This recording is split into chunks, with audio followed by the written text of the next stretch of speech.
Esto es La Entrevista con Raúl Valladares. Con todo el ruido que se desprende y las reacciones, sin duda que la elección de los altos cargos del Poder Judicial y del Ministerio Público, que debe cumplirse el 25 de enero próximo, ya es difícil y compleja, dado que la oposición azul en el Congreso Nacional zanjó su postura de que prevalezca la credibilidad de un modelo cuyos resultados hoy lo tienen en tela de juicio. Demandas de grupos de sociedad civil buscan hacer de esta elección un resurgir de la justicia hondureña, castigada de inoperante en cada sentencia de cada extraditado a Estados Unidos, porque en el país la institucionalidad jurídica es endeble o se estanca en sus jueces y fiscales, vistos como parte de un Estado fallido que la comunidad internacional y la ONU ven con suma preocupación en caravanas migrantes fuera de control. El martes anterior, el titular de la Secretaría de Transparencia, Edmundo Orellana, tocó el punto toral del mecanismo para elegir a 15 magistrados de la Corte Suprema de Justicia y la forma de comprobar la idoneidad de los candidatos. Es importante que la Junta Nominadora no proponga candidatos y que el informe final que se envíe al Congreso Nacional y todo el proceso esté abierto al público y debe decir todas las especificaciones e incidencias y por qué incluyeron unos y se excluyeron otros, discrepó Orellana. Además, precisó que establece un sistema de veeduría que debe ser con la sociedad civil y con los medios de comunicación permanentemente en todo lo que haga la Junta Nominadora de Magistrados. Hace unas semanas, la Secretaría de Transparencia entregó al Congreso Nacional la propuesta de un instrumento que acorta los plazos y filtros para seleccionar y elegir de una nómina de 45 postulantes a los 15 magistrados de la Corte Suprema por los próximos 7 años. Se trata de la Ley Especial de Organización y Funcionamiento de la Junta Nominadora para la proposición de candidatos a magistrados de la Corte Suprema de Justicia, que se suma a otras dos más relacionadas con la elección de altos funcionarios públicos y la Corte Suprema de Justicia, la Fiscalía General y Adjunta, el Consejo Nacional Electoral, entre otros que ya están en manos del Poder Legislativo. En la elección de 2016 de estas altas autoridades, los destacados de prensa advertían un debate sobre la manera de elegir la nueva Corte Suprema de Justicia tras fracasar la tradicional votación por nómina la medianoche de ese lunes en el hemiciclo del Legislativo. Un hito histórico en el patio político, pues por primera vez el listado de 15 candidatos que la Junta Nominadora había propuesto no queda electo el 25 de enero como manda la Constitución de la República y que podría ser superado ante el interés generalizado de una mejor aplicación de la justicia. El martes anterior, la Embajada de las Barras y las Estrellas se pronunció en sus redes sociales sobre el proceso para elegir a los nuevos magistrados del Poder Judicial. El gobierno de Estados Unidos aboga porque la forma de la selección y elección debe ser inclusiva, transparente y apolítica. En ese mismo tejido, agrega etiquetas relativas a practicar la transparencia y lucha contra la corrupción. El diputado liberal Mauricio Villeda enfatizó que debe prevalecer el principio de objetividad y no el sectarismo, ni la orden superior en la elección de segundo grado para elegir a 15 magistrados del Poder Judicial, al fiscal general, al fiscal adjunto, a los comisionados del Instituto de Acceso a la Información Pública y a los titulares del Consejo Nacional Electoral. Lo ideal es que la nueva Corte Suprema esté integrada por personas que no tengan intereses en grupos económicos y políticos, concluyó Villeda. Para elegir una nueva Corte Suprema de Justicia se ocupan 86 votos que forman la mayoría calificada del Congreso Nacional, como establece la Constitución de la República. El universo del legislativo lo conforman 44 diputados del Partido Nacional, 50 de Libertad y de Refundación, 22 del Partido Liberal y 10 del Partido Salvador de Honduras, además uno de la Democracia Cristiana y uno más de la Unificación Democrática.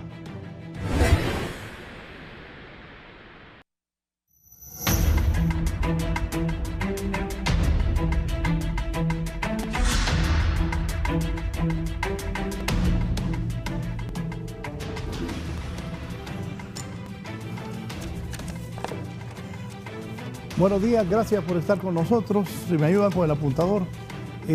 Hoy es jueves 2 de junio. La selección de los nuevos magistrados de la Corte Suprema de Justicia, titulares del Ministerio Público. Tengo 3 distinguidos invitados que saben de esto y que nos van a orientar, porque hay muchos políticos nuevos, diputados nuevos, y son personas que creen ¿Qué opinan de que la elección de la Corte va a ser diferente, que la comisión que va a revisar quienes aspiran a ser presidentes de la Corte, cómo va a ser la elección del nuevo fiscal, del fiscal adjunto y todo lo que va a pasar? Pues hoy lo vamos a abordar con gente que tiene plenos conocimientos. Voy a saludar a la abogada Suyapa Tuman, excomisionada presidente del Instituto de Acceso a la Información Pública y también ex magistrada de la Corte Suprema de Justicia. Abogada Tuman, es un gusto que esté con nosotros. Muchísimas gracias por la oportunidad de estar con ustedes y compartir con el pueblo hondureño. El abogado Yuri Melara, ex fiscal adjunto también, está con nosotros esta mañana. Abogado. Buenos días, Raúl. Muchas gracias por la oportunidad. Un saludo al pueblo hondureño, a la compañera Suyapa, que me encuentra aquí presente, compañera de claustro, de la Facultad de Derecho y amiga. Un placer. Está también con nosotros en San Pedro Sula el presidente del Colegio de Abogados de Honduras, el abogado Rafael Canales. ¿Me decía Kelly? En un momento está con nosotros. ¿En qué condiciones se da la elección de esta nueva Corte Suprema de Justicia y los titulares del Ministerio Público? Abogada Suyapa Tuman, si nos ayuda para conocer sus criterios y que la población esté bien orientada.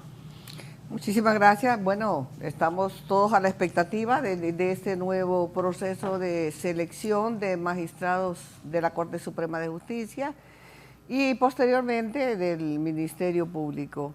Bueno, tenemos esperanzas, como siempre, ¿verdad?, que cada proceso de selección, ¿verdad?, se escojan a los mejores hombres y mujeres que van a impartir justicia o van a ser la cabeza de ese poder del Estado, ¿verdad?, para la impartición de justicia en nuestro país, al igual que el Ministerio Público como ente investigador.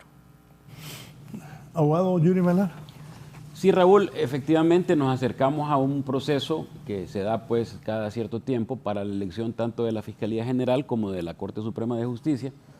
Y esta será una elección diferente porque la composición de fuerzas políticas en el Congreso Nacional, que aunque no querramos nosotros introducir el tema político en una elección de administradores de justicia o de persecutores de la acción penal pública, siempre se da porque el Congreso está integrado por políticos. Entonces, esa nueva composición de fuerzas va a traer, ya hay una mayoría de un partido diferente a los partidos tradicionales, y eso va a traer pues algún tipo de que no podamos evitar pues la intromisión política, y en lo que podemos trabajar de repente es en tratar de despolitizar en la medida de lo posible, despolitizar la junta nominadora, teniendo una junta que sea inclusiva y que sea transparente. Hemos estado escuchando a través de los medios que se está proponiendo la posibilidad de crear una nueva ley orgánica, ¿verdad? Y en ese sentido, pues, hay algunas cuestiones con las que no estamos de acuerdo y creo que las vamos a desarrollar más adelante en la introducción de este programa. Estoy de acuerdo que todos los del Congreso son políticos, ahí no hay ni uno.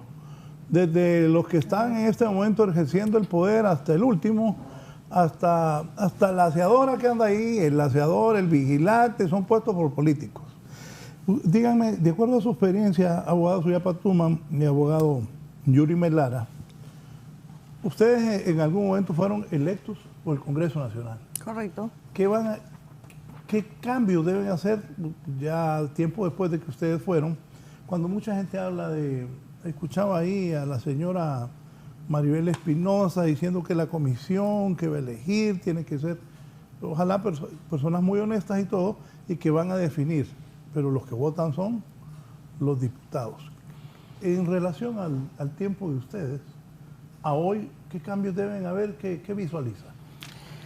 Bueno, es que pasamos por un proceso, Raúl. Recordemos que antes de la elección de la Corte Suprema de Justicia del periodo 2002-2009, en la cual formé parte honrosamente del Poder Judicial, veníamos de esa transición, donde el Congreso nombraba 9 directamente y ellos escogían de acuerdo a las recomendaciones de los dueños de los partidos. Así de claro, esos 9.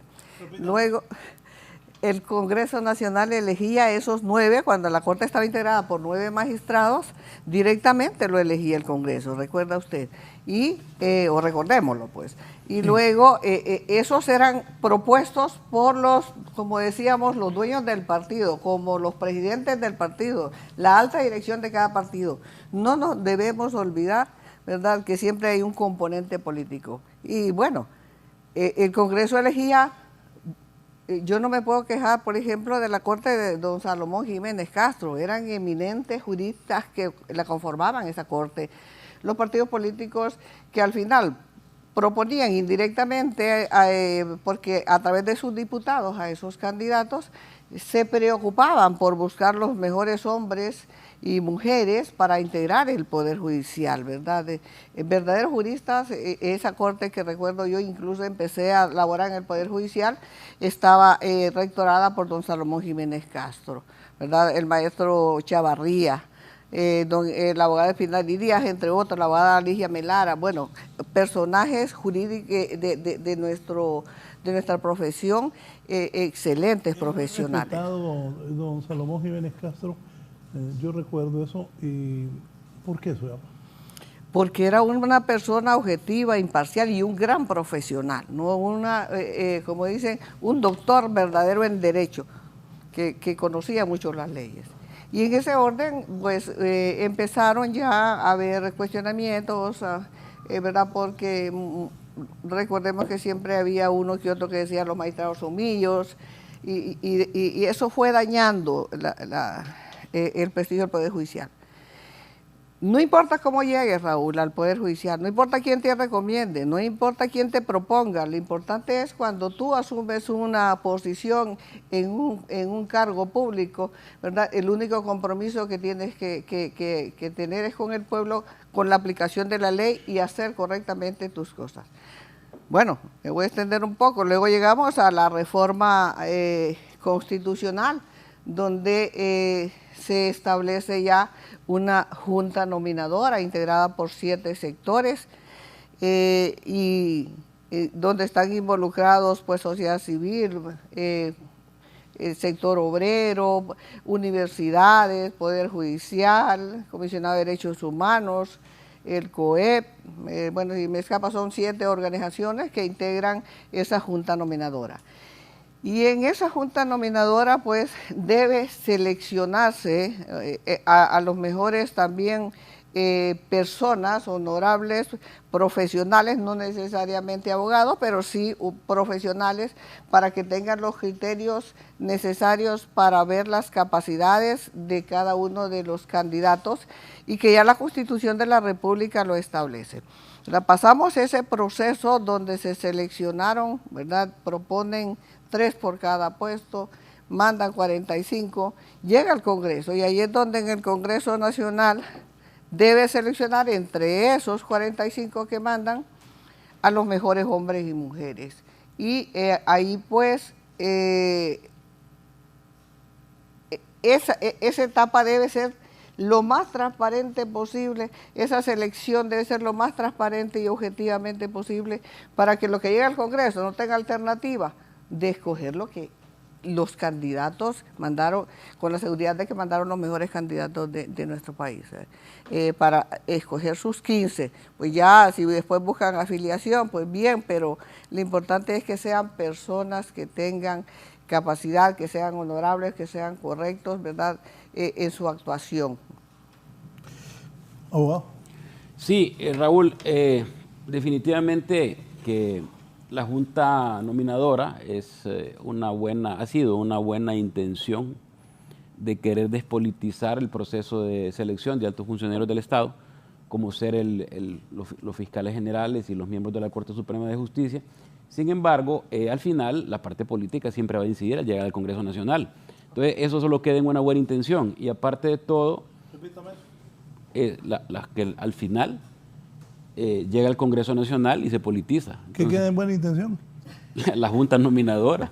Las propuestas de la Junta y se lo voy a decir. No, es que aquí Maribel Espinosa yo le escucho decir que la Junta Nominadora la satanizó. Y esa, no, todo lo contrario, la perfecto. superpotenciado. y lo que él acaba de decir es la realidad. Eso va a caer en buena intención, creo yo. El problema, Raúl, es que siempre ha habido línea. Aquí no nos vamos a engañar. Siempre. Aquí no vamos a ser más papistas que el Papa. Qué buen programa este. Me gusta que estos dos personajes, ex fiscal adjunto, ex magistrada de la Corte, están diciéndole la verdad al pueblo, y es que así es. Los políticos están viendo cómo se ubican en sus partidos para tener magistrados de la Corte Suprema de Justicia, cómo ingerir para tener, colocar al fiscal que según ellos más le conviene a su partido y al fiscal adjunto. ¿O no, Aguado? Definitivamente, y yo no lo voy a negar. A mí me ofreció mi partido ser fiscal adjunto. Y yo le dije, sí, está bien. Y la Junta me propuso, que todos votaron a favor de mi propuesta. El único que no votó por mi propuesta fue el doctor Custodio, porque dijo que no me conocía. Pero después de todos los demás, votaron a favor. Pero la Junta ha quedado de ver, no solo esa, o sea, estoy hablando de las juntas más recientes. Por ejemplo, en el proceso anterior, no en este que pasó, sino que en el anterior, donde salió electo, donde se nombró el presidente Rivera, yo fui a una propuesta del COEP, nunca me comunicaron nada. Después, en la anterior, era una propuesta de la universidad. Nos hicieron examen de sangre, nos pusieron el polígrafo, nos hicieron estudio psicosométrico, psicosocial, y nunca supimos la evaluación académica, quién quedó en primer lugar, quién quedó en segundo lugar, quién quedó en tercer lugar. De repente, simple y sencillamente, esta es la fórmula, estos son los 45, esos son los que fueron al Congreso, y de ahí pues los partidos agarraron, bueno, vamos a sacar 8 azules y 7 rojos, y esta es la Corte. Entonces, Se por los mismos, ¿verdad? Sí. Sometieron 1000 veces el proceso a discusión y salieron los mismos, ¿no? sí, pero es decir, ahorita que quiere reformar la ley orgánica, en el sentido de que la Junta solo evalúe, que no proponga, eso es innecesario. Mientras existan las autopropuestas, cualquier ciudadano se puede proponer, Sí, pero debe ser un proceso inclusivo. Por ejemplo, hay ciertas cosas con las que yo no estoy de acuerdo. Por ejemplo, que se quite el requisito de ser notario. Por el amor de Dios, ¿cómo va a ir usted como magistrado a evaluar a una persona que aspira a ser notario, a hacerle un examen de notario si usted no es notario? Entonces, mientras sea la Corte Suprema la que entregue el exequatur a los notarios, tiene que ser el requisito de notario. Así como le piden 35 años de edad, creo que el notariado también es parte de la madurez jurídica que puede tener un abogado en el país. Abogado y Sí, notario. háblenme de eso, del notariado. Entiendo que Russell Tomé, no sé si Russell es notario, andaba con la onda de que fuera cualquiera magistrado que no necesitaba ser notario. ¿Qué piensan de eso? Bueno, es parte de ser notario es parte de las capacidades, ¿verdad? Del futuro magistrado, ¿no?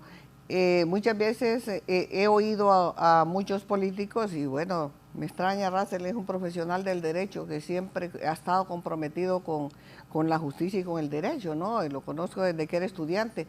Él siempre fue preocupado por que se aplicara correctamente la Constitución y las leyes, así lo ha manifestado, pero eso de que ya no se exija que cualquiera puede ir, sí, cualquiera puede ir, que llene los requisitos en la Constitución, que establece la Constitución de la República. No ser notario implicaría pues que reformen la Constitución de la República, porque es un requisito que se establece ahí en la Constitución de la República. No se exige porque se me antoja a mí como miembro de la Junta Nominadora, sino que está ahí en la Constitución de la República. Y le recuerdo que tiene un juramento, ¿verdad?, que tiene que prometió, ¿verdad?, respetar la Constitución y las leyes, todos los funcionarios al tomar posesión de sus cargos. Entonces debemos respetar la Constitución, ahí lo establece, debe ser abogado y notario, con experiencia judicial o profesional independiente mínima de 10 años. Creo que existen muchísimos profesionales notarios y creo que muchísimos de los notarios que somos profesionales notarios, nos ha costado adquirir ese título, ese rango, esa notaría ante la Corte Suprema de Justicia. Yo particularmente estudié más de un año diariamente para poder someterme al examen, y esto que era juez y esto que era docente. Mi compromiso era que no me aplazaran, porque imagínense yo siendo juez, siendo notario. Algo que yo he escuchado y he platicado con varios notarios. Ser notario es ser respetado, y a pesar que a muy pocos dicen que le regalaron el poder pasar el examen, sé yo, de acuerdo a lo que he hablado con notados juristas hondureños, que no es fácil ese abogado de ser notario. No es fácil. Ese examen, perdón. No, es bien complejo. Vea, estar ante la presencia de 15 magistrados y usted allá en una mesita pequeña y le están bombardeando con preguntas en el orden que se van estableciendo, los 15 magistrados le van a preguntar lo que les dé la gana, de cualquier materia, no necesariamente notariado, de cualquier materia le van a preguntar. Entonces, ese profesional del derecho que se somete al examen de notario tiene que tener plenos conocimientos de la rama jurídica, de todas las ramas jurídicas, porque no sabes, no hay una guía que te diga de qué materia debes estudiar todo. Recuerdo que la última pregunta que me hicieron y no la contesté, me la hizo el maestro Chavarría y me dijo, ¿qué le dijo Julio César cuando pasó el Partenón después de la batalla? Y yo me quedé. Y yo lo quedé viendo, ahí no hay que ir a inventar, ¿verdad? Ni hay que ir a bajar las mariposas de arriba, sino que simple y sencillamente le dije, señor, no sé, derecho romano. Entonces, me quedé pasmada y me dijo, salí, ya. Alia ya es muchacha, Alia ya es, la suerte está echada, sal. Entonces, no me olvido yo de ¿Usted pensó? No pasé. Y yo dije, ya me aplazó. La última pregunta no la respondí. Tiene razón su yapo. O sea, a mí tampoco me regalaron el notariado. Es decir, me tocó hacerlo en la corte de Rivera Portillo, ¿verdad? Y era un examen, pues, como dice ella, todos vestidos de negro, como que vamos para un velorio. Y sí, o sea, yo me cerré a estudiar 2-3 meses, ¿verdad? Y eso hay que sumarle ahora el atraso en la educación que ha tenido el país por la pandemia, donde estamos dando clases universitarias en forma virtual. Los exámenes son virtuales, estamos volviendo poco a poco a la presencialidad, y además la proliferación de escuelas de derecho que están tirando pues profesionales muchas veces sin la preparación debida. Entonces eso abriría la puerta a la mediocridad, ¿verdad? Es decir, se supone que queremos, no solo se trata de que sean personas honestas, sino que sean personas académicamente capaces, que tengan un posgrado, que tengan una maestría, que tengan un doctorado, que lleguen a la corte. Hay gente que llega y que no sabe ni cómo redactar una sentencia.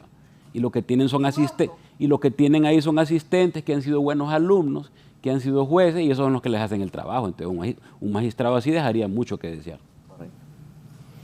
¿Qué es lo mejor para estos nuevos magistrados?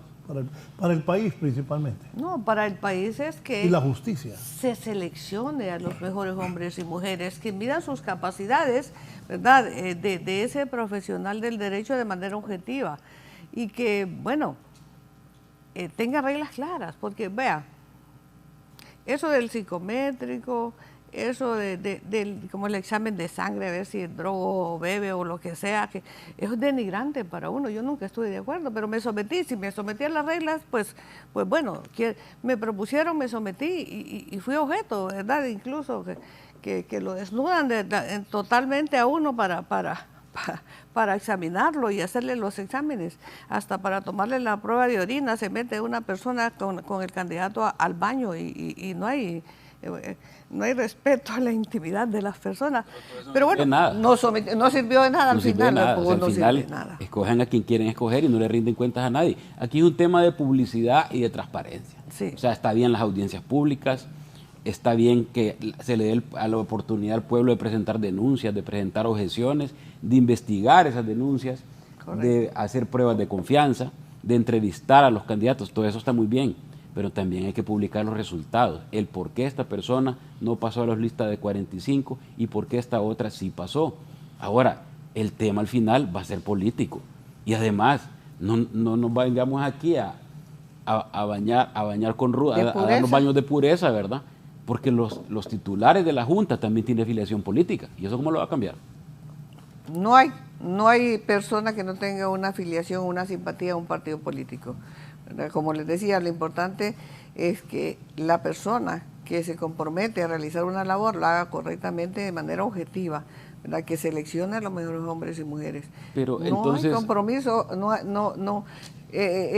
indistintamente de que tú eres de un partido. A la hora de tú fuiste juez, a la hora de que te tocaba resolver un caso, ¿verdad? Vos tenías que aplicarle el derecho, indistintamente si había una persona que esté a tu lado, las partes fueran de un partido X. Tú resolvías objetivamente y así debe hacerse, ¿verdad? Lo importante es cuando llega la persona, que esa persona actúe correctamente. ¿Por qué? Porque es correcto, porque es profesional, porque conoce las leyes, ¿verdad? Porque no va a tener miedo de tomar una decisión porque está aplicando la ley. Y que esa persona ya una vez nombrada, no importa quién la nombró, cómo lo nombró, si tiene las capacidades, si es hondureño, mayor de 35 años, abogado y notario, tiene la experiencia profesional necesaria, va a saber desempeñarse como magistrado siempre y cuando se quite la camisa del compromiso. pero al final, Raúl, la Corte la ponen los políticos. O sea, si la Junta te quiere poner y los políticos no te quieren poner, no vas a entrar. Correcto. Pero si la Junta no te quiere poner y los políticos sí te quieren poner, vas a entrar. Y si los dos te quieren poner, estás hecho. Claro que vas a pasar y vas a ser electo. Entonces esas son las cosas que tampoco podemos venir aquí a decir que la elección va a ser súper transparente porque vengas y reformes la ley orgánica. Por ejemplo, están diciendo ahí que no pueden participar abogados que hayan sido apoderados con clientes ligados a crímenes de alto impacto. Lavado de activos, narcotráfico, crímenes de odio, etcétera, etcétera. Ay, entonces, ¿cómo queda el código de ética? El código de ética del profesional del derecho, creo que lo tengo por acá. ¿Qué dice? Dice que estás en la obligación de defender a tu cliente. No Correcto. Importa que sea el peor criminal del mundo. Mire, dice. ¿Cuál es la profesión? Es deber del abogado, dice, aceptar la defensa de una persona a quien se le imputa delito o falta, no importa quién, sin tomar en consideración su opinión personal respecto a la culpabilidad del reo. En la defensa de este está obligado a emplear todos los medios lícitos a su alcance y en su caso que se le aplique la sanción justa. El abogado acusador, al otro lado del mostrador, debe considerar que su principal deber es velar porque se haga justicia y no el de querer obtener una condena para el reo. Entonces, ¿cómo vamos a estigmatizar a los profesionales que ejercen en el área penal? Yo no ejerzo mucho en el área penal, ni defiendo narcotraficantes, ni lavadores de activos, nunca lo he hecho. Pero es un buen punto. Hace poco vi una serie de un abogado que no defendía delincuentes, pero se murió un connotado abogado y le heredó el bufete. Y lo mandó a llamar a una juez y le dijo, mire, ahora le toca a usted llevar estos casos. Y el hombre se puso a defender a los que le tocaba. Es el deber del profesional del derecho. Cuando asume una representación y una defensa, ¿verdad? Defender o acusarse de una posición en que se encuentre, pero con las armas incluso correctas. Existe hasta uno... Solo para eso sí. Que apunta, Yuri. Por ejemplo, ese que murió, que ahora hay una polémica, el que le pegó la patada a la muchacha policía ahí en el estadio y que apareció muerto, que la policía dice que fue después de una reyerta. Ese hombre también, dicen los familiares de él que se iba a presentar, que iba a llamar a los derechos humanos. Ese tenía derecho a la defensa. Claro que sí. Aunque ese hombre, no sé, me imagino estaba drogado por la acción que hizo en contra de la policía, que era para asesinarla, pero tenía derecho a la defensa. Es un principio constitucional, el estado de inocencia. Es más, si a mí me toca defender a una persona que está siendo imputada por un crimen de alto impacto, yo tengo que considerarlo como inocente y le tocará al Ministerio Público quebrantar ese estado de inocencia. Mientras tanto, sigue siendo inocente. Entonces, porque yo esté defendiendo a una persona que de repente el juez decida condenarla, es a él al que lo están condenando, no es al abogado. El abogado está haciendo un trabajo, ¿verdad? Y no puede ser estigmatizado. Incluso, ¿cómo queda, digamos, la defensa pública? Entonces los defensores públicos tampoco pueden participar porque Ahí toda la gente que está en la cárcel, que no tiene cómo pagar un abogado, busca un defensor público. Correcto. Entonces ellos tampoco podrían participar porque defienden lo que podríamos llamar, entre comillas, delincuentes hasta que son condenados, porque antes de eso son inocentes y son simples imputados. Entonces son cosas que tampoco nos podemos enredar en querer cambiar y para complicar más este proceso de elección. Amplíenme eso. ¿Debe quitarse el requisito de ser notario? No, definitivamente no. Es parte de la formación profesional de una persona, ¿verdad? En esa etapa del profesional del derecho que se somete a ese examen, el profesional del derecho se prepara aún más de lo que y va aún más preparado de lo que iba preparado cuando se iba a graduar de pregrado de licenciado o abogado en la Facultad de Ciencias Jurídicas. Tiene que ser incluso notario. en antaño, Raúl, te graduabas de licenciado en Ciencias Jurídicas y hasta que hacías el examen en la corte te daban el título de abogado y automáticamente eras notario. En la actualidad ya el título es de abogado y para ser notario hay que ir a la corte. Entonces si venís y derogás la ley, ¿verdad?, y que ya no sea la corte la que dé el exequatur, sino que te gradúes de una vez de abogado y notario, que yo no le vería nada de malo que fuera así. Pues si ya hiciste estudios de notariado en la Facultad de Ciencias Jurídicas y Sociales, pues gradúate de una vez de abogado y notario. Esa sería la solución. Pero mientras tanto, ¿cómo va a venir un magistrado que no es notario a darle la autorización a otro colega para que se haga notario? ¿Con qué capacidad académica y moral va a venir a hacerle preguntas en un examen de notariado si él no es notario? Entonces, reformemos la ley, abrámosla, quitemos el notariado, que la universidad otorgue el título de abogado y de notario y se acabó el problema. Yo recuerdo en una corte que eligió, no recuerdo exactamente qué periodo, hubieron una elección de un profesional del derecho que no era notario y al final rectificó el Congreso y lo sustituyó. Sí, recuerdo. Sí, recuerda, ¿verdad? Recuerdo. Sí. Y había otro que no tenía los 10 años de ejercicio también. Sí. Y el Congreso rectificó, pero ¿por qué estar haciendo rectificaciones y poniendo parchos? Mejor resolver las cosas. ¿Cuántos notarios hay en Honduras? Como 2.000 y algo, casi 3.000. Bueno, o sea, hay una gama cantidad versus 25.000, 26.000 abogados. Bueno, creo que entre 3.000 notarios hay para elegir. No, yo me pregunto también que si la Junta ya no va a proponer y todo el mundo se va a poder autoproponer, si va a quedar tiempo para evaluar a ese montón de gente, porque aquí así como está la cosa, llenamos el Estadio Nacional. Correcto. O sea, es bien pasar por ese proceso en tan poco tiempo, ¿verdad? Porque estamos que ahorita, que del 1 al 15, el Congreso del 15 de julio va a ser una convocatoria, perdón, según la ley, debe hacer el llamado del Congreso Nacional a las diferentes organizaciones para que elijan sus propietarios y suplentes que van a integrar la Junta Nominadora. En ese periodo tenemos hasta el 15, del 1 al 15 de septiembre para que ya propongan al Congreso Nacional, comuniquen los que han sido seleccionados o designados para representar ante la Junta Nominadora, ¿verdad? Al mes de octubre tiene que estar juramentada, 1 de octubre, y en ese proceso de octubre a 23 de enero que tienen que hacer la propuesta, pues habrá que calificar, evaluar a los candidatos que se propongan. O sea, hasta ahora está que cada organización puede proponer 20, ¿no?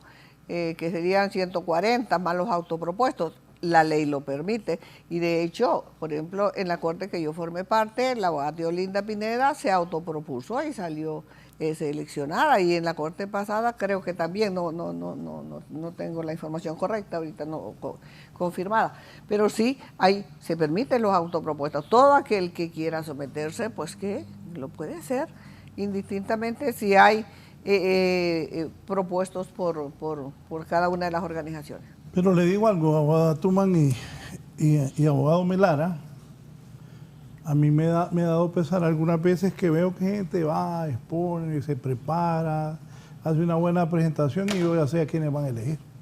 Sí, o sea, pasó en el periodo pasado. La verdad es que muchos, lo que se va a hacer ahí es el ridículo, pues, porque lo que va a hacer usted a perder su tiempo, porque al final no le van a dar una respuesta, un resultado, como cuando usted va a un examen en la universidad que le dice, mire, pasó, se quedó, aquí está la nota, aquí está su examen, revíselo. Inmediatamente, pero ahí simple y sencillamente al final queda un gran misterio, como secretividad en los resultados, ¿Cuál es el problema de hacer público los resultados? Tal vez no a la gente, pero sí al que participó y decirle, mira, no clasificaste por esto. El que tenga interés que venga a ver su examen. Pero ahí es donde entonces la Junta Nominadora empieza muy bien, con muchos aplausos, con muchos pompas, con fanfarrias, ¿verdad? Y va a ser transparente y todo el mundo va a poder participar y va a haber apertura. Pero ¿y de qué sirve si al final el resultado no es así? Dicen aquí el abogado Elvin Carrillo.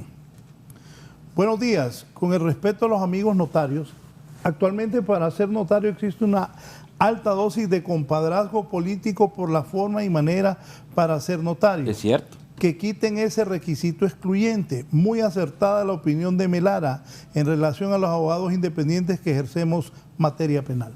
No, pero es cierto. Es decir, ahora el problema no es el examen, el problema es que le den fecha. Ah, también. Porque como también hay una gran fila, ¿verdad? Y la Corte no solo puede estar examinando notarios, sino otras cosas que hacer, ¿va? Tiene que resolver casaciones y una serie de cosas. Entonces, ahorita, para poder ser notario, no se preocupe tanto por estudiar, preocúpese por conseguir una fecha. Por conseguir... Bueno, ha pasado que gente me ha hablado, oye, Raúl, ayúdame a conseguir fecha. Y yo, ¿cómo? No, y vos conoces gente, es cierto. Me han llamado a que les ayude a conseguir fecha. Sí, bueno, han habido ustedes... Claro, nunca he hecho eso. Pero ¿por qué no democratizar el notariado? Democratizarlo, así como tuviste clases de derecho civil, de derecho penal para poderte graduar y llevaste clases de derecho notariado, estás capacitado, no necesitas someterte a un examen. Que si ya quitamos la licenciatura en ciencias jurídicas y ahora todo el mundo es abogado cuando se gradúa, entonces que sean abogados y notarios. En otros países ocurre. Con un plus aquí mismo en Centroamérica salen graduados de abogados y notarios. Y ahí abriríamos la oportunidad de que todo el mundo participe. Democraticemos el notariado, hagámoslo.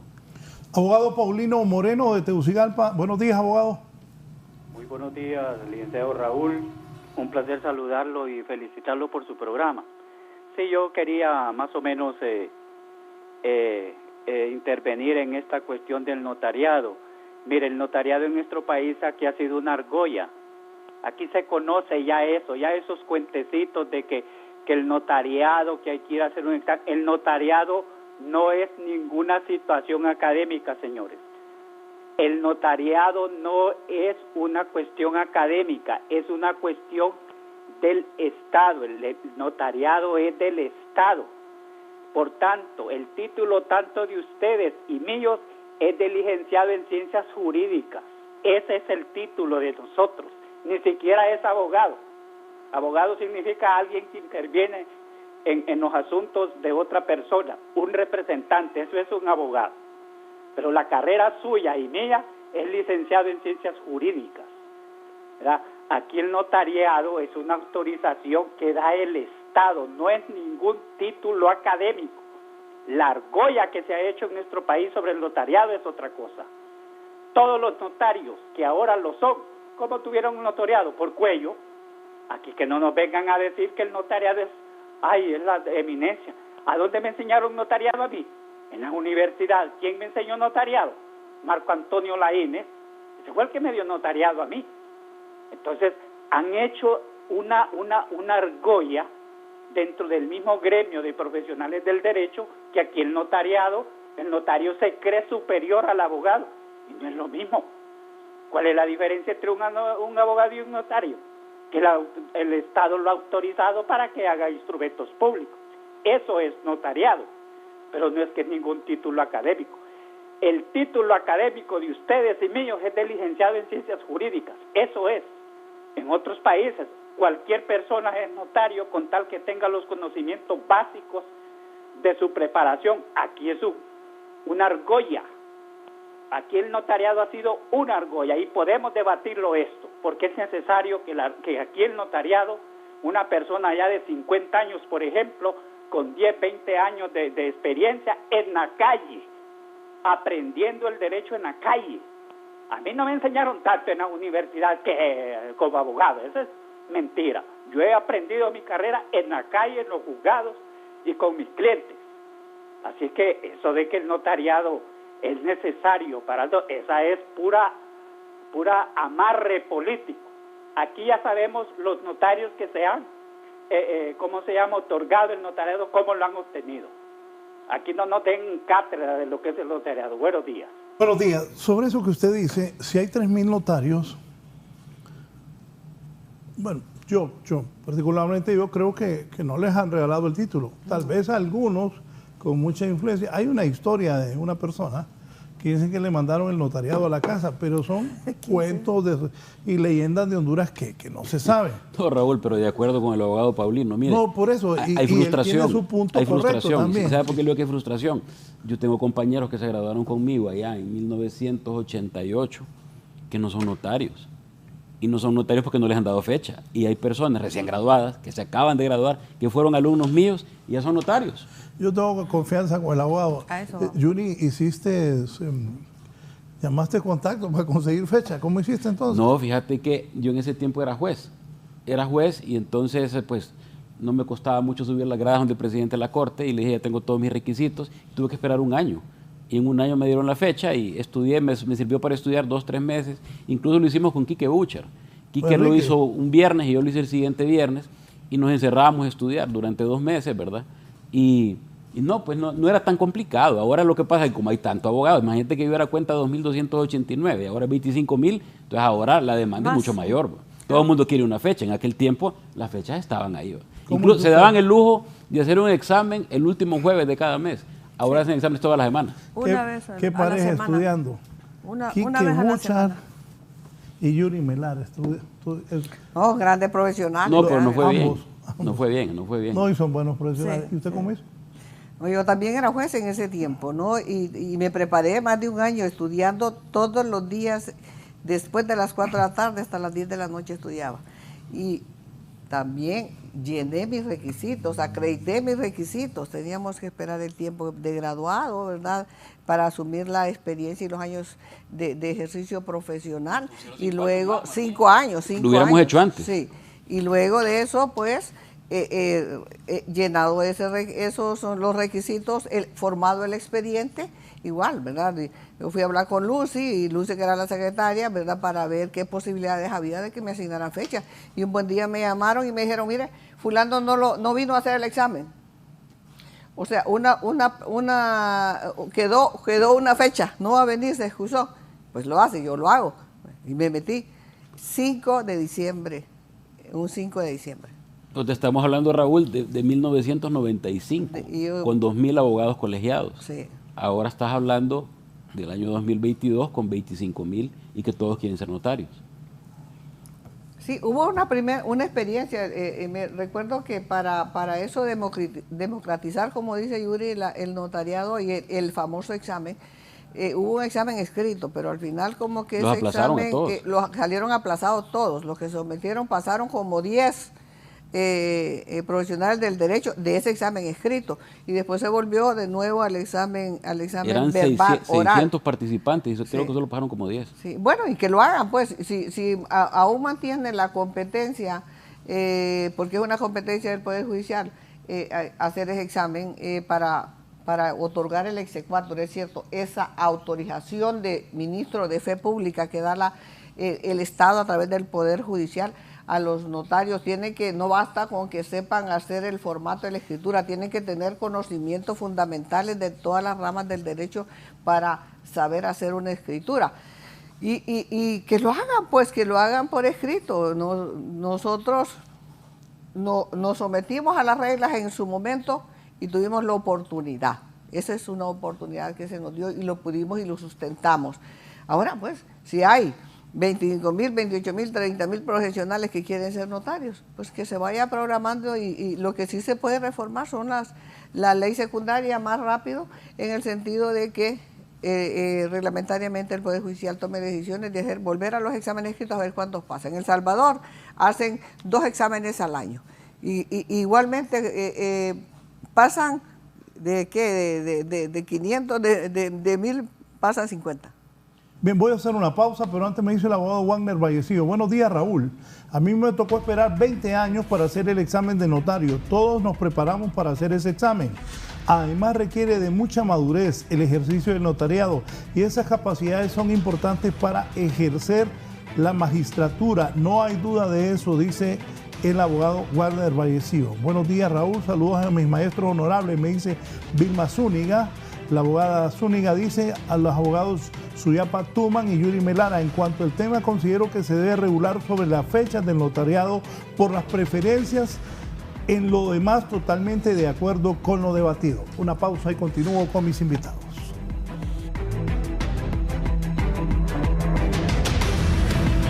Ya volvemos con más de la entrevista con Raúl Valladares. Continuamos con más de la entrevista con Raúl Valladares.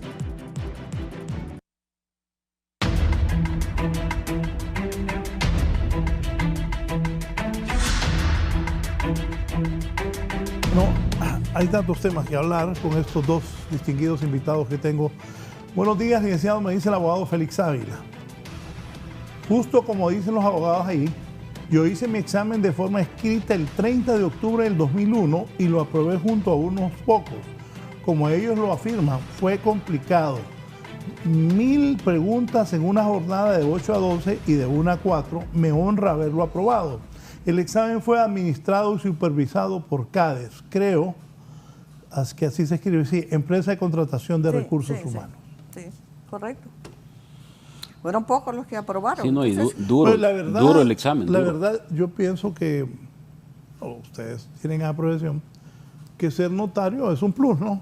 Aunque también tú le dabas, Yuri, al abogado que llamó reconocimiento a lo que él estaba diciendo también. Sí, lo que Paulino decía, pues es cierto. Es decir, nosotros todos somos licenciados en Ciencias Jurídicas y Sociales, pero así como la universidad está sacando un título de abogado, ya de una vez, entonces reformen la Constitución y democraticen el notariado, si eso es lo que se quiere, ¿verdad? O mantengámonos en que no podemos nosotros venir. Lo que es imposible es que un magistrado que no es notario vaya a practicar un examen a alguien que aspira a ser notario. Eso está fuera de toda lógica. Bueno, otro tema que hay en la discusión en el país es el tema de la UFERCO, que dicen que le quita, digámoslo como que le quita poder al fiscal general del Estado y al fiscal adjunto. ¿Qué piensa, abogado?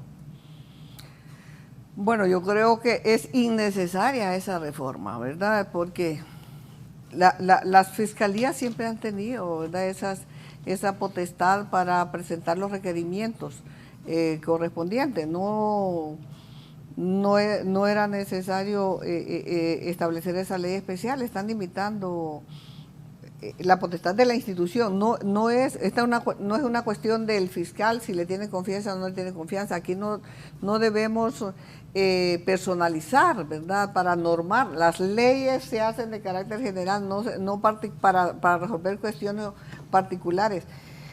Si es que el Congreso no tiene que tener confianza en los titulares de las instituciones, ni del Poder Judicial, ¿verdad?, ni de los agentes investigadores. Simple y sencillamente, ¿verdad?, que se aplique la ley. No debemos debilitar las instituciones, ¿verdad?, de repente a veces por por emotividad, ¿verdad? Aquí el fiscal Santos siempre ha ejercido su función, ¿verdad?, salvo que él salga a aclarar y diga, no, en esto y esto me limitaron, ¿verdad?, de manera independiente. Las fiscalías han ejercido y presentan requerimientos sin consultar. Y eso es lo que muchos fiscales así lo afirman y así lo establece la ley. Hay coordinación de fiscales, lógicamente, como todos los poderes del Estado y como todas en las instituciones, ¿verdad?, siempre hay una jerarquía, ¿verdad? Y esa jerarquía es para efectos de coordinar las labores y las funciones que realiza. Bueno, la Presidenta de la República tiene ¿cuántos secretarios de Estado? Y esos secretarios de Estado van a actuar de manera independiente de acuerdo a las políticas generales que se dictan. Los fiscales igual, ¿verdad? Ellos tienen un deber de actuar posterior a las investigaciones y si hay elementos presentar los requerimientos. Ahora, si hay limitaciones, pues que lo diga el fiscal. No, de acuerdo. O sea, no ha habido ninguna prohibición para ninguna fiscalía especial en presentar requerimientos en ninguna de las administraciones del Ministerio Público hasta donde sé yo. Y la verdad, pues el decreto pues está bien. Lo único que yo cuestionaría es que se dejara para siempre y no solo para esta administración, porque eso da a entender como que algo está fallando, que algo está mal, o que se espera que lo que venga sea diferente. Entonces yo creo que se debe dejar abierto, ¿verdad? Se debe dejar abierto. Lo único ahí que Pero hay un... En este momento tiene como un término, ¿no?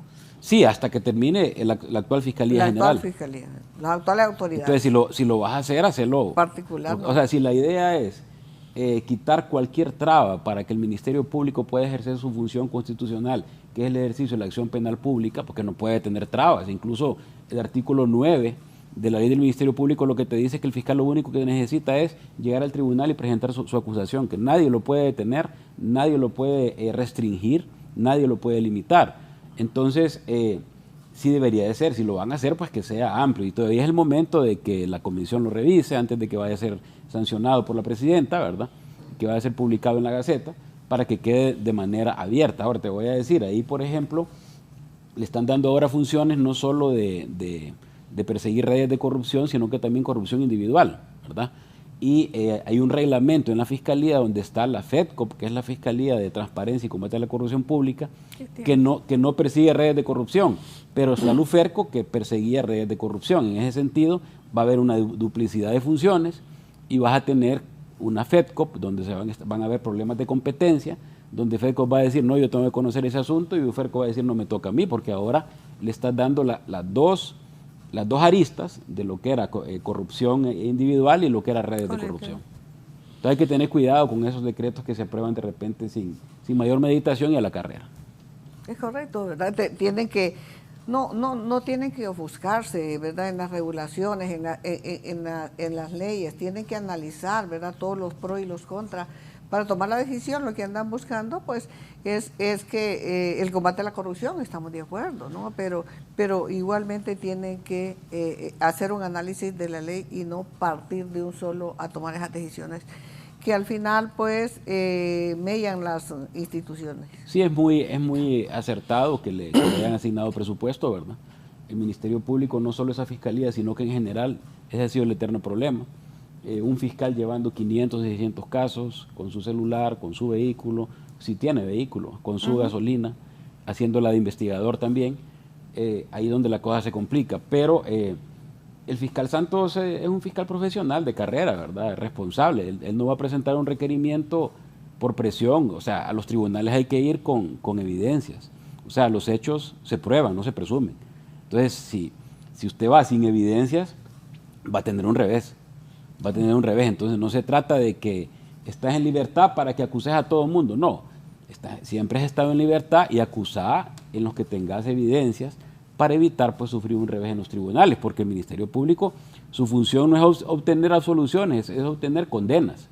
Pero en todas partes del mundo. En todas partes del mundo, pero si lo que quieres son obtener condenas, lleva tus casos debidamente sustentados, o mejor no te exhibas y no los presentes. Sí, en Estados Unidos por eso dicen que en el 99% de los casos quien es acusado difícilmente sale libre, porque tiene que hacer un acuerdo con la Fiscalía, que generalmente la Fiscalía sale avante.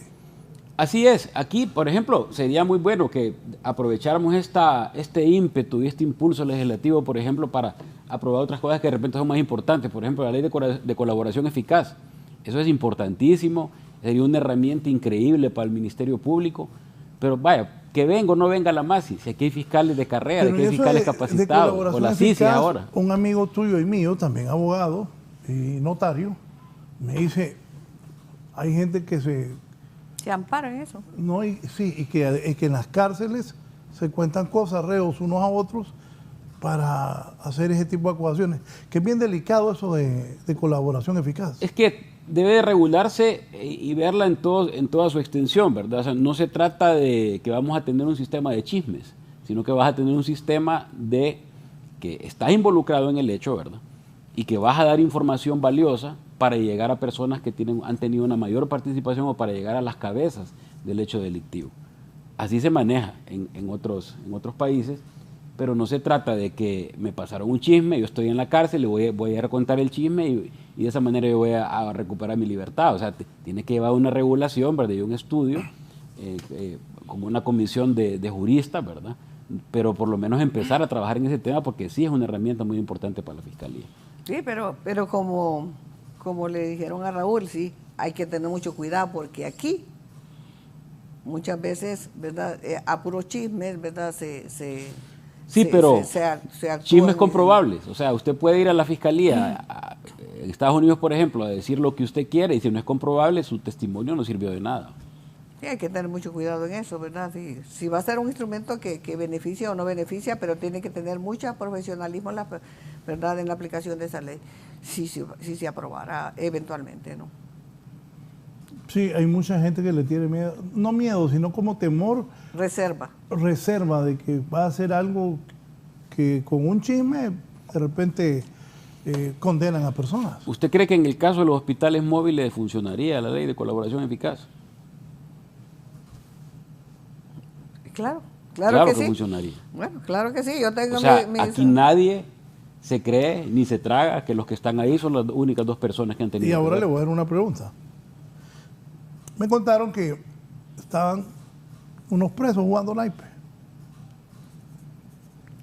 Entonces un preso le dijo al otro, contame la historia de aquel que le ayudaste a mover droga.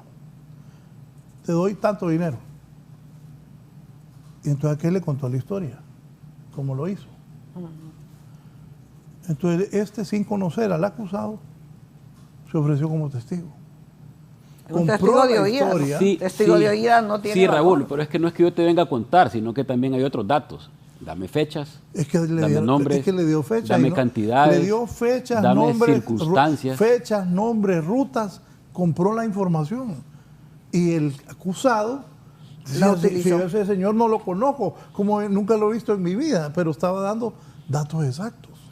Sí, pero como dice la abogada, testigos de oídas, es decir, tiene que ver usted y le tiene que costar personalmente los hechos y no solo venir a decir que escuché decir o que me contaron o que yo lo vengo a decir, sino que dar mayores elementos, o sea, que puedan ser verificables y comprobables. Por ejemplo, que yo le diga, mire, el dinero está enterrado en tal lugar y que la policía vaya y vea que efectivamente ahí está. Entonces, ese es un colaborador creíble.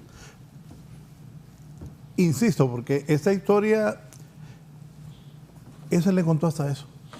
Es un riesgo, ¿verdad? Es un riesgo. Eso van a haber situaciones como esta, ¿no? Se van a presentar esos supuestamente colaboradores para tratar de bajar. Pero todo va a depender de la regulación, es decir, si realmente, ¿qué es lo que va a calificar en que te puede aplicar una reducción en la pena? Porque no estamos hablando que es que va a caer en libertad, te va a reducir la pena. Claro. Y cuál va a ser la calidad de esa información que vas a traer, cuál es la fuente de esa información para poder valorar si aplicas o no al beneficio de la colaboración.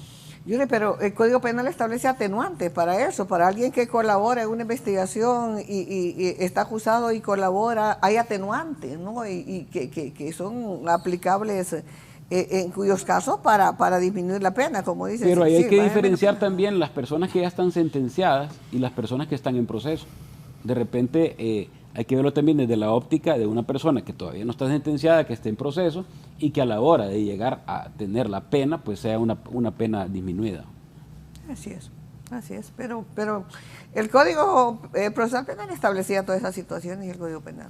Bueno, hay un nuevo Código Penal y ya están hablando de reformas a ese Código Penal y ese código es recién aprobado. ¿Qué piensan de eso? Mire, es que hay circunstancias ahí que realmente eran inconstitucionales, ¿verdad? Por ejemplo, ¿cómo es posible que yo lo investigue a usted por lavado de activos y tengo que considerar lo que usted lava activos y a usted le tocará Culpable. demostrar que no los lava? Ahí su estado de inocencia. Se violentó el principio. O sea, de si yo inocencia. estoy diciendo que usted lava activos es porque yo tengo las pruebas como fiscalía y por eso lo voy a acusar. Pero caso contrario, no puedo suponer. Su estado de inocencia es inquebrantable y me tocará a mí como fiscal quebrantárselo. Entonces, yo creo que sí había cosas que había que corregir. Ahora, hay circunstancias, por ejemplo, eso de tener que ir al Tribunal Superior de Cuentas primero, a esperar 3, 4, 10, 15 o 25 años para que me digan si hay lugar a enjuiciar por delitos de corrupción administrativa, eso definitivamente eso hay que derogarlo. O sea, no podemos amarrar nosotros al Ministerio Público a la decisión de un ente cuya función es totalmente diferente, que es un tema pues en el ámbito administrativo, pero que no tiene nada que andar haciendo en el sistema penal. Y es que también el Tribunal Superior de Cuentas también está amarrado. Es el órgano contralor, ¿verdad?, que va a revisar la legalidad de la actividad administrativa de contable o financiera del Estado, pero también nos encontramos que el Tribunal Superior de Cuentas está amarrado. ¿Por qué? Por presupuesto. Muchas veces esas auditorías no las realizan porque no tienen suficiente personal y contratan personal por periodo de tiempo determinado para que haga una determinada auditoría. Y a eso agréguele que es a posteriori, cuando usted no esté en el cargo, cuando menos acuerdo que la Fiscalía va a acusar, ya prescribió el delito. Bueno, nosotros fuimos parte de auditoría interna de la alcaldía municipal. Raúl y yo trabajamos en nuestros inicios profesionales como peritos mercantiles en la alcaldía y nosotros éramos auditoría interna. Y no pasaba. Tiempo del Mis Santos Padre. Y no, ¿qué pasó? Si no había una orden de compra o de pago, no iba debidamente sustentada y con base en la normativa, no pasaba de auditoría, era auditoría preventiva, pero la eliminaron. Ahora que es a posteriori, entonces le quitaron las uñas, los dientes al Tribunal de Cuentas. Interpone recursos ahí, hasta en amparo termina en la corte y entonces nunca sale el informe y cuando sale ya la acción ya prescribió. Entonces, impunidad total. Bueno, pero, ojo, lo que el abogado acaba de decir, ese código acaba de ser aprobado y usted no está de acuerdo con ese código. Con algunas cosas. Por eso ahí lo sentí. Con algunas cosas. ¿Y usted? Bueno, yo prefiero que el penalista hable porque... No, yo no soy penalista, yo porque lo he leído y veo que hay cosas que no estoy de acuerdo. De entrada le puedo decir con dos cosas que yo no estoy de acuerdo. Con lo del Tribunal Superior de Cuentas y con lo que sea inconstitucional, ir en contra del estado de inocencia, eso no puede ser. Pero ahí hay otros, se han catalogado ilícitos penales nuevos que no teníamos en nuestra legislación, que tienen que ver con delitos cibernéticos, con lo que es tráfico de órganos y una serie pues de tipicidades que era necesario regularlas porque no las teníamos. Sí, eso tiene razón. Y comparto eso, el principio de inocencia, bueno, se había invertido totalmente ese principio, ¿verdad? La carga de la prueba le corresponde al acusador y durante mucho tiempo era que le correspondía al acusado, ¿no? Si usted aprobar. ve, si a vos te decían que vos mataste a alguien y te acusaban de que mataste, tenías que probar que no lo habías matado, ¿no? ¿Y cómo lo ibas a probar? No, y en las penas, lo que menos hay es cárcel, ahí lo que hay son un montón de multas. Correcto. Multas también se cuestiona eso de que no hay cárcel y que con tanto cuando es cárcel es conmutable, que antes se llamaba fianza, ahora es conmutable. Entonces, y queda siempre la discrecionalidad del tribunal de poder poner la pena desde tanto hasta tanto, entonces la pongo en tanto para que quede conmutable y ahí se acabó. Entonces ya nadie le tiene miedo a estar procesado, porque primero o va para su casa o tiene que venir a firmar el librito los viernes o una vez a la semana o queda bajo el cuidado de su apoderado legal, pero al final si es que lo llegan a condenar, lo que va a pagar es una multa. Si no ve ahorita, con este caso que ya mencioné, que no quiero volver a repetir, condenas de 11 años por no sé cuántos miles de millones de dólares. Y lo que tú dices, anoche como es mi chamba, estaba pensando yo, bueno hombre, voy a empezar a tocar el tema y a decirle a los muchachos que investiguen quiénes formaban la parte de la Junta Directiva de Inves, que solo estos dos han mencionado. Ese es un robo al país. ¿Quién transfirió el dinero? ¿De dónde? ¿Cómo? Sí. ¿Cómo salió para los paraísos fiscales? Si Finanzas no suelta eso, no salen. Claro. No, si usted que trabajaba en el gobierno, a veces están hasta 6 meses sin pagarle, porque no hay dinero. Ahorita usted tiene... Y la gente que tiene por contrato, que es por contrato, pasan 3, 6 meses y no les pagan. No les pagan. Y entonces, como usted sacó ese montón de millones de dólares, ¿quién lo autorizó? ¿Y sabe cuál es lo penoso? A mí me da mucha tristeza el señor Bográn. ¿Por qué? Es un profesional del derecho. ¿Cómo autorizó un pago sin garantía?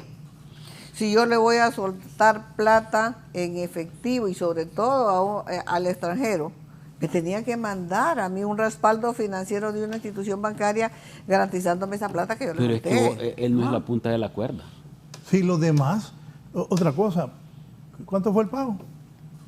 1.200 millones. 1.200 millones. Aquí los tres hemos ido funcionarios. Pagar 1.200 millones. ¿A quién hay que preguntar? ¿Va? hacer un pago de 1.200 millones, un funcionario.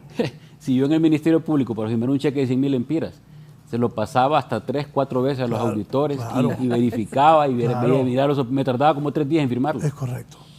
Uy, no, yo aquí, que un día yo le dije a César, ¿y a mí para qué me vas a poner a firmar cheques? Aquí, que es la empresa yo no quiero firmar cheques. Aquí es la empresa privada. Entonces, pues, hay veces que no están los administradores, entonces me ponen a mí porque se ocupa la firma. Y yo le dije, ¿y yo por qué voy a firmar cheques? Y un día veo tanto, y César, tan duro, dije yo, enseñen ese cheque.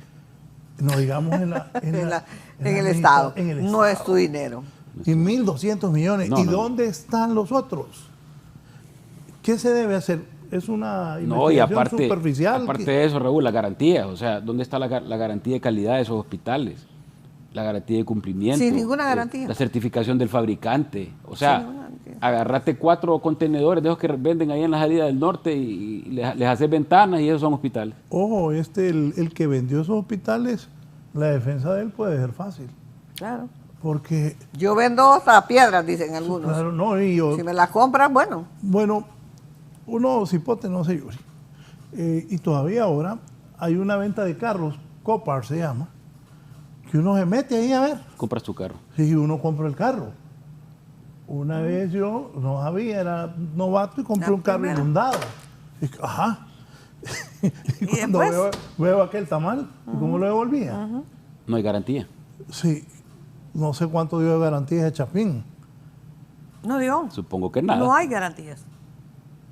¿Y dónde están los otros? ¿Qué ha pasado en esa investigación? No, y aparte, mira, no se trata que compraste una fragata de guerra, no se trata que compraste unos F-5, no se trata que eran hospitales para la gente que se estaba muriendo. No, la gente que se estaba muriendo. Es decir, estás hablando de cuántas personas se murieron del COVID por no tener acceso a un chimbo de oxígeno. O sea, y los familiares de esas personas, ¿crees que están contentos? O sea, ya está generando más odio del que hay en la sociedad, ¿verdad? Yo me acuerdo cuando vi que se presentó a los tribunales y le empezaron a tirar huevos, ¿verdad? O sea, no estás hablando que es una compra de suministros para el Estado, estás hablando de hospitales en pandemia donde la gente se estaba muriendo. Entonces, eso no tiene el perdón ni aquí ni en el cielo. El abogado Urtecho Yamborde dice, en Costa Rica el fiscal tiene libertad absoluta para presentar requerimientos fiscales, pero el fiscal que pierde 3 casos en el año va para afuera del ente fiscal, que se logra que el fiscal que presente un requerimiento debe estar seguro de que en verdad tiene un caso, así no presentará requerimientos solo por decir que se está trabajando sin fundamento. Sí, de eso se trata. Y yo nunca he estado de acuerdo, por ejemplo, yo estoy de acuerdo, por ejemplo, que a los jueces le hagan estadística de su producción, de sentencia, porque eso significa que trabaja. Dicen que hay una alta mora. Porque aquí hay jueces que se están 1 año para ponerte una pinche sentencia, 2 años. Okay. Pero en el Ministerio Público no puedes medir los resultados por la presentación de requerimientos, porque ¿de qué te sirve que yo te presente 20 que no van a pegar? Mejor presento 1 y que pegue. Si lo que busco son condenas, no soluciones. Voy a ir a una pausa y ayer vi molesto al presidente de la Corte Suprema de Justicia, el abogado Rolando Argueta. Voy a una pausa y estos 2 distinguidos invitados les voy a preguntar qué piensan de la molestia del actual presidente de la Corte Suprema de Justicia. Volvemos.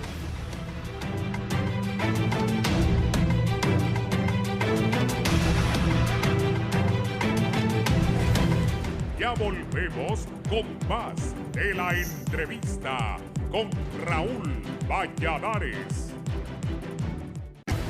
Continuamos con más de la entrevista con Raúl Valladares.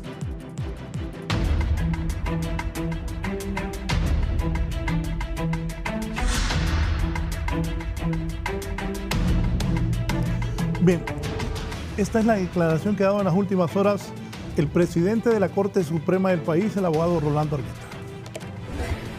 Pero lastimosamente a veces hay algunas personas que atacan al Poder Judicial sin ninguna fundamentación, sin ninguna argumentación válida o indiciaria que acredite esos cuestionamientos. Estaba leyendo un diputado Hace poco, con esta elección de la Corte, decía, no podemos salir de un poder judicial corrupto e ingresar a otro poder judicial corrupto. ¿Cómo es que dice eso? Y nos mete a los 5,000 y pico de empleados en la misma bandeja como corruptos, y mete a la institución y la cataloga así tan sencillo y tan fácil como corrupta. Me gustaría que sacara sus antecedentes él. Yo le decía un par de cosas. Y bienvenida a la crítica, bienvenidos los cuestionamientos, pero que sea con argumentos, que sea una crítica y un cuestionamiento responsable. A Honduras le hace mucho daño la descalificación vacía, el rencor, el odio. Le hace mucho daño la impunidad. Estamos de acuerdo, absolutamente de acuerdo, en que hay que castigar a los corruptos, a los que cometen homicidios, asesinatos, a los de crimen organizado, a los que incurren en delincuencia común, a todas las tipologías delictivas. Están reguladas como tales en los distintos códigos y leyes. Estamos de acuerdo con eso y exigimos que haya un castigo. Y no solamente algunos políticos que cuando les ponen un micrófono empiezan a despotricar, nada más con propósito de descalificar a los que creen que no son de su mismo partido o de su misma ideología. Eso le hace mucho daño al país. Presidente, este señalamiento que hace don Edmundo Orellana y dice que está podrida la cabeza del Poder Judicial, ¿cómo puede responder estas actuaciones? Porque la opinión pública se toma sus propias direcciones. Bueno, habría que preguntarles al señor qué hizo en el Ministerio Público, como ministro de Defensa, como diputado y como canciller. Sí, ¿le molesta este tipo de señalamientos, no, presidente? Para nada, en absoluto. Estamos abiertos a cualquier crítica y a cualquier comentario. ¿Qué piensa? ¿Está molesto el presidente de la Corte?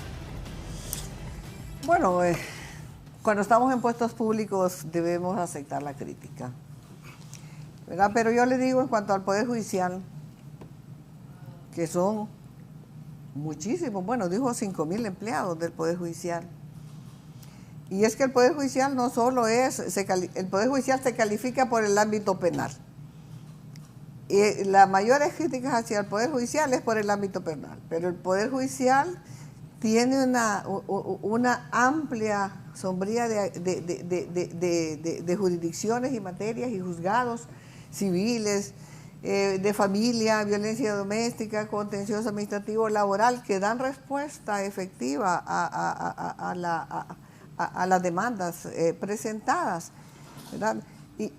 Pero solo el cuestionamiento siempre se va hacia la materia penal, ¿verdad? Habría que analizar esa actividad, porque también los jueces trabajan con pruebas, y es lo que decía Yuri hace un momento. Los requerimientos fiscales que el Ministerio Público tiene en la acción penal pública deben estar debidamente sustentados para que haya una respuesta efectiva. Un juez no puede cerrar los ojos, ¿verdad?, a la prueba que se le aporta, y van a dar una respuesta de acuerdo a la prueba que se le aporta.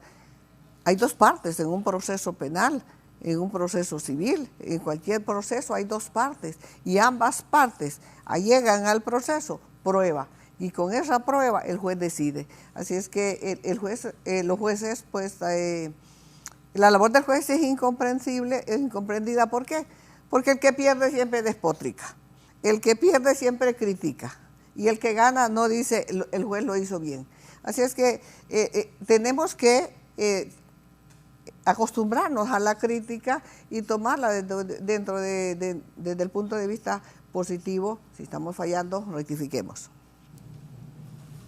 Sí, como lo dice Suyapa, todos los funcionarios, por el hecho de ser funcionarios, están expuestos a la crítica, ¿verdad? Y uno pues solo quisiera que hubiera crítica constructiva, también puede haber crítica destructiva. Sin embargo, el que cuestiona pues debe tener fundamento. Sí creo que no se puede meter en un solo costal, como dicen, a todo el Poder Judicial, aunque sí le voy a decir que ahí hay mafias organizadas de corrupción, ¿va? En muchos juzgados, se lo digo a uno que le toca litigar a diario, ¿verdad? Donde sí, muchas veces se da cuenta de sinsabores, Pero bueno, pues para eso están los recursos, ¿verdad? Y en los recursos de repente uno logra que al final la justicia resplandezca. Ahora, respecto al doctor Orellana, en cuanto a su función en el Ministerio Público, creo que lo mencionaron por ahí, sí, él sentó las bases, ¿verdad?, de lo que es el Ministerio Público hoy día, ¿verdad? Incluso le tocó una época difícil donde fue la creación de la institución, donde le fue cercenada la policía de investigación, y una de las labores del fiscal es precisamente la investigación, pero a través de los medios técnicos, ¿verdad? Porque nuestra formación es de abogados, no tenemos una formación en cuanto a investigativa criminal.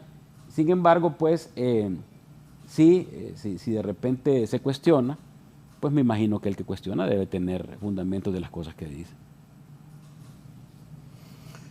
¿Hay un enfrentamiento en el país por este tema de la Corte? ¿Fiscalía? Pues esto es normal, ¿no? Que cada proceso lleva sus aspiraciones. La gente siempre ve con buenos ojos que va a haber nueva cabeza en el Poder Judicial, nuevos titulares en el Poder Judicial, y que van a mejorar los que se consideran afectados, que se va a mejorar la justicia. Siempre hay esperanza. Por otro lado, pues siempre es costumbre en este país que el que va a entrar siempre cuestiona al que va a salir, y siempre lo ve con desconfianza, ¿verdad? Y eso lo vemos a diario. Cuando nos vamos de las instituciones, bueno, no nos quieren ni ver, y si de repente vamos a traer algún documento, ya nos están cuestionando a qué fuimos a traer documentos. ¿Qué quieres sacar? ¿Qué quieres sacar? ¿Verdad? Me ha pasado, siempre hay cuestionamientos y desconfianzas del que se va y el que entra. Pero bueno, como dicen, nos arriesgamos cuando asumimos posiciones a esas situaciones, y hay que aceptarlas como tal.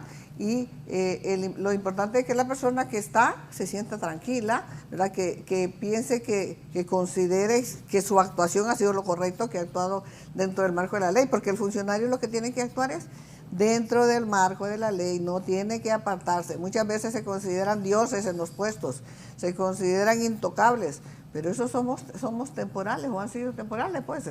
He pasado por diferentes etapas en puestos importantes en nuestro país, honrosamente, que se me ha honrado, y pues tenemos que tener los pies en la tierra, hacer las cosas.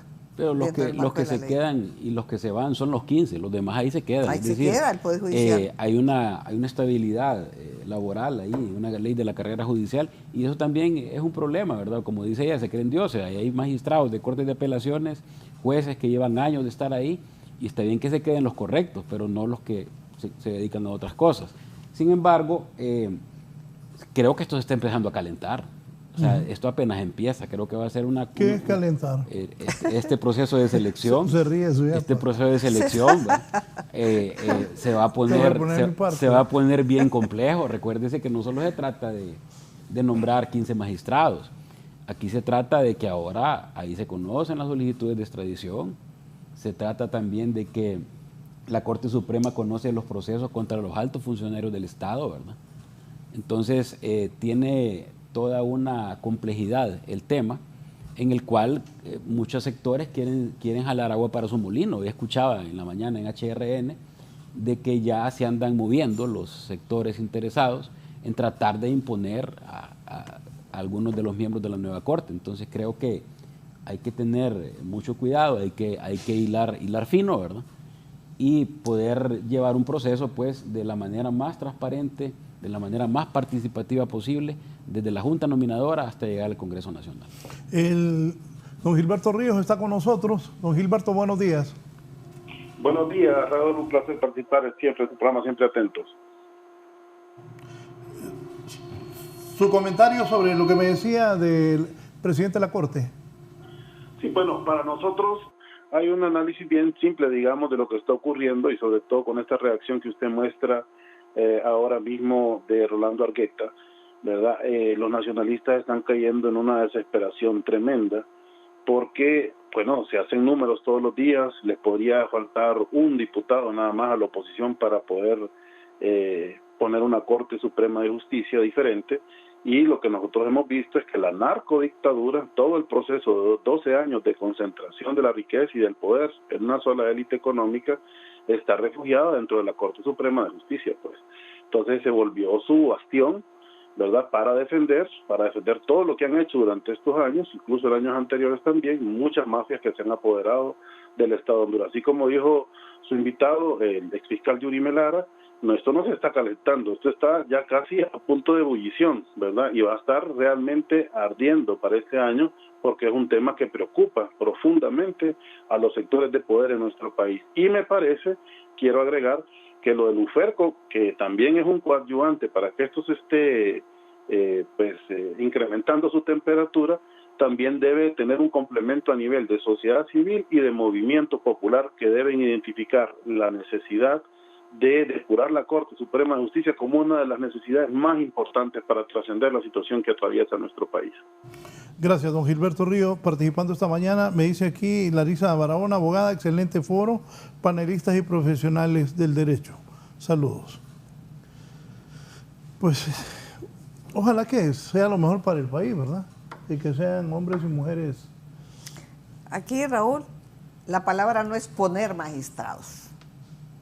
La palabra es seleccionar lo mejor, indistintamente de qué filiación política tenga. Olvidémonos de la repartición por el bien del país, olvidémonos de eso. Seleccionemos los mejores hombres y mujeres que van a rectorar el Poder Judicial, ¿verdad?, para que hagan una labor, ¿verdad?, de depuración si fuese necesario, porque sí, ¿verdad?, como dicen, no los podemos meter bajo el mismo costal, pero sí hay cuestionamientos y esos son los que tiene que investigar. Para eso está la inspectoría, no sé cómo se llama hoy, la inspectoría de tribunales, que son las que, producto de las denuncias, investigan y tiene que haber resultados positivos para mejoramiento de ese servicio que es la justicia. Definitivamente no vamos a poder desconocer, va a ser una elección política, al final va a ser una elección política y hay que tratar pues que no venga politizado desde la Junta Nominadora, porque entonces el problema se complica más. Están hablando que quiénes deben integrar esa Junta Nominadora y ¿creen ustedes que esta vez la función va a ser diferente? Porque en algunas ocasiones se ha nombrado Junta Nominadora, la gente se prepara, hace su presentación ante la Junta Nominadora, pero al final la elección es para otros. ¿Quiénes son? ¿Quiénes las personas? Porque las organizaciones ya las define la Constitución de la República y no las podemos variar, ¿verdad? Ya la Constitución ya nos dice quiénes van a integrar. Ahora bien, esas personas, la persona natural, que esa es la que se va a integrar a esa Junta Nominadora, decíamos, debe ser personas profesionales, ¿verdad? Deben ser personas con capacidades intelectuales para poder discernir y escoger y valorar, ¿verdad? Muchas veces nos equivocamos en la selección de nuestro representante o del representante de cada organización, ¿verdad? Tienen que ser personas que tengan los conocimientos necesarios profesionales, como decía, no necesariamente tiene que ser un abogado. Hubieron profesionales en la primera Junta Nominadora como Juliet Handal, que no conocía ningún profesional, y ella trabajó arduamente en esa primera elección de magistrados y nada es perfecto, ¿verdad? Pero busquemos lo mejor para integrar la Junta Nominadora y que esa Junta Nominadora a su vez escoja lo mejor. Sí, no podemos regular a los políticos, por lo menos tratemos de regular la Junta Nominadora en cuanto a sus atribuciones, en cuanto a que se vea impregnada de transparencia, de inclusión, alejada del sectarismo en la medida de las posibilidades, aunque yo le voy a decir que por las últimas experiencias que se han tenido, la Junta Nominadora nació mal, ¿verdad?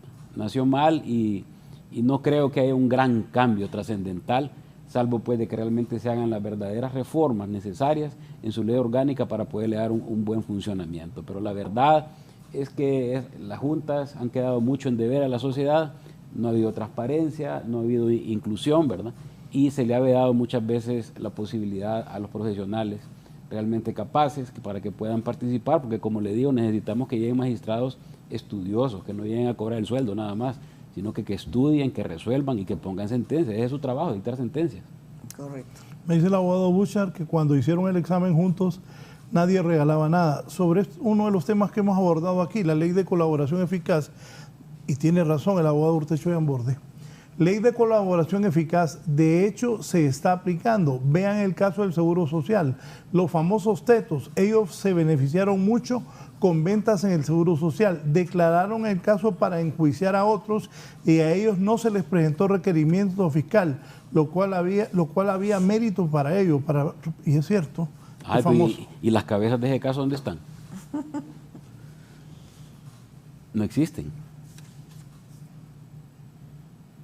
Solo Mario Zelaya y Bertetti. Ajá, ¿y los demás? ¿Y los que estaban más arriba? Entonces, igual que los hospitales. Ley de colaboración eficaz es para agarrar las cabezas del crimen organizado. No para agarrar ni los que están más abajo ni los que están al nivel de los que ya estaban imputados. Nos falta, estamos en pañales en investigación y llegar a como dicen, a desenredar las madejas en estos casos tan emblemáticos.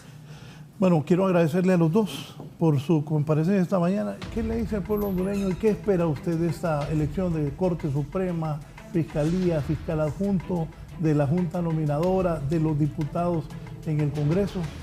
Bueno, siempre veo con esperanza, ¿verdad?, estos procesos, que se hagan la selección de los mejores hombres profesionales del derecho para integrar el Poder Judicial. No hay mucho que hacer en el Poder Judicial, ¿verdad?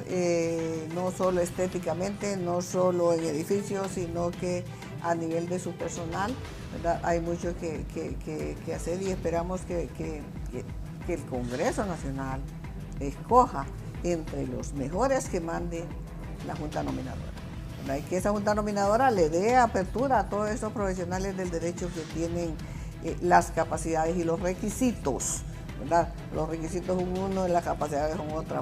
Muchas personas pueden tener los requisitos pero no tienen las capacidades. Por ejemplo, un profesional que nunca ha ejercido la profesión, nombrarlo magistrado de la Corte Suprema de Justicia, pues vamos a ver, no va a dictar sentencia, va a esperar que se la dicten. Esperamos lo mejor. Gracias a la abogada Soya Patuman, ex magistrada de la Corte Suprema de Justicia.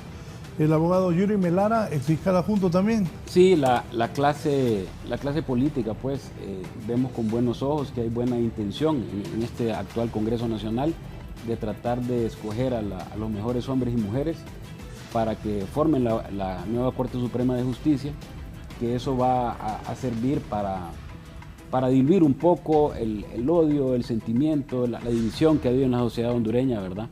Y ojo con la Junta Nominadora. La Junta Nominadora, si no va a hacer su trabajo, de repente no va a ser necesaria. Si antes los magistrados los nombraban los diputados directamente sin Junta Nominadora. Entonces, si no va a ser realmente un filtro, no tiene razón de ser.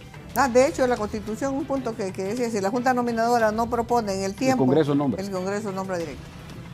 Es que al final el Congreso nombra directo. El Congreso nombra esa Junta Nominadora para apoyarse en ese proceso de selección. Suyapa se refiere a que si no se ha presentado el 25 de enero, de acuerdo al 312 de la Constitución, o 323, el Congreso puede elegir directamente. Gracias, abogado Melara. Gracias, abogada Patuman. Un gusto. Gracias a ustedes por permitirnos ingresar a sus hogares. Pido disculpas, no pude leer todos los mensajes ni las llamadas que estaban en las redes sociales y en las líneas telefónicas. Sigan con Canal 11. Buenos días.